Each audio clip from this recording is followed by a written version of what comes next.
এই পুরো পরিস্থিতিটা দেখলে মনে হয় কি যে ধরেন আওয়ামী লীগের কাছে একটি তাল গাছ ছিল, বিএনপির কাছে একটি তাল গাছ আছে, আর ছাত্ররা এখন আরেকটি তাল গাছ তৈরি করতে চাচ্ছে এই জাতীয় নাগরিক কমিটির নামে। মানে শেষ পর্যন্ত দেখা যাবে যে যার তাল গাছটি আমার বলবে। কারণ আমাদের সাধারণ মানুষদের ভয়টা কোন জায়গায়, যে আপনি যখন আওয়ামী লীগ শাসন করেছে তখন তারাই সবচেয়ে বড় দল, তারাই সবকিছু করবে এবং তারা এককভাবেই নির্বাচনের আয়োজন করেছে, ছলচাতুরে নির্বাচন করার চেষ্টা করেছে এবং মানুষ ভোট দিতে পারে। কখনো গায়েবী নির্বাচন করেছে রাতের বেলায়, কখনো ডামির নির্বাচন করেছে, কখনো বিনা প্রতিদ্বন্দ্বিতায় তারা নির্বাচন করে ফেলছে। এই জন্যই আসলে পরিস্থিতিটা এত খারাপ হয়েছে। বিএনপিও কি কম করেছে? বিএনপি যখন এই 2006 সালের, আপনারা জানেন এই অতীতের কথাগুলো আর আমরা তুলতে চাচ্ছি না, কারণ এই দুই দলের চরিত্র এবং কাজ কারবার একই রকম।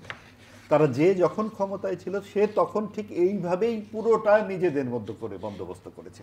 আওয়ামী লীগ বেশি খারাপ করেছে কারণ তারা টানা 15 বছর করে নির্বাচনের দিকেই যায় নাই, এবং তারা যে লুটপাট করেছে, যা করেছে, ব্যাংক ধ্বংস করেছে এবং শেষ পর্যন্ত নিজের মানুষের উপরে গুলি চালিয়ে দিয়েছে, যেটা বাংলাদেশের ইতিহাসে আর কখনো ঘটে নাই।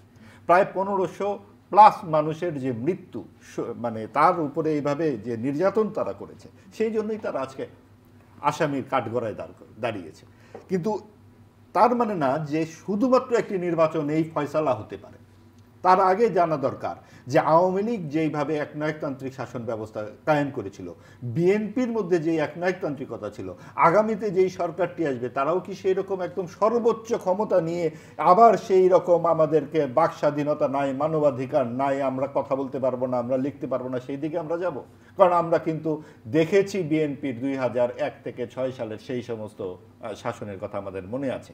আমাদের মনে আছে কি করে বিচারপতির বয়স বাড়িয়ে তত্ত্বাবধায়ক নির্বাচন নিয়ে গন্ডগোল শুরু হয় এবং 1/11-এর জন্ম হয়। কাজেই এই বিষয়গুলো আমাদের ফয়সালা হতে হবে যে আগামী নির্বাচনগুলো কি করে হবে, নির্বাচনের ক্ষেত্রে কেন আপনার এত আগ্রহ, সেগুলো আমাদের সন্দেহ তৈরি করে। আবার নির্বাচনের বিরুদ্ধে কেন ছাত্রদের এত অনাগ্রহ, সেটাও আমাদের সন্দেহ জারি করে। কারণ হচ্ছে তারা কি তাদের দলটি তৈরি করতে চাচ্ছে?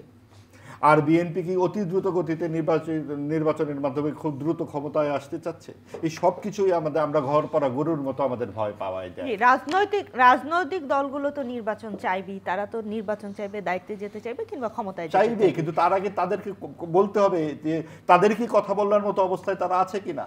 সর্বময় ক্ষমতা তারা একটি কাউন্সিল করে তাদের চেয়ারম্যানের হাতে ন্যস্ত করে দেয় আওয়ামী লীগ এবং বিএনপি, এবং তাদের সভাপতি বা চেয়ারম্যান একচ্ছত্র রাজার মতো ক্ষমতায় থাকেন।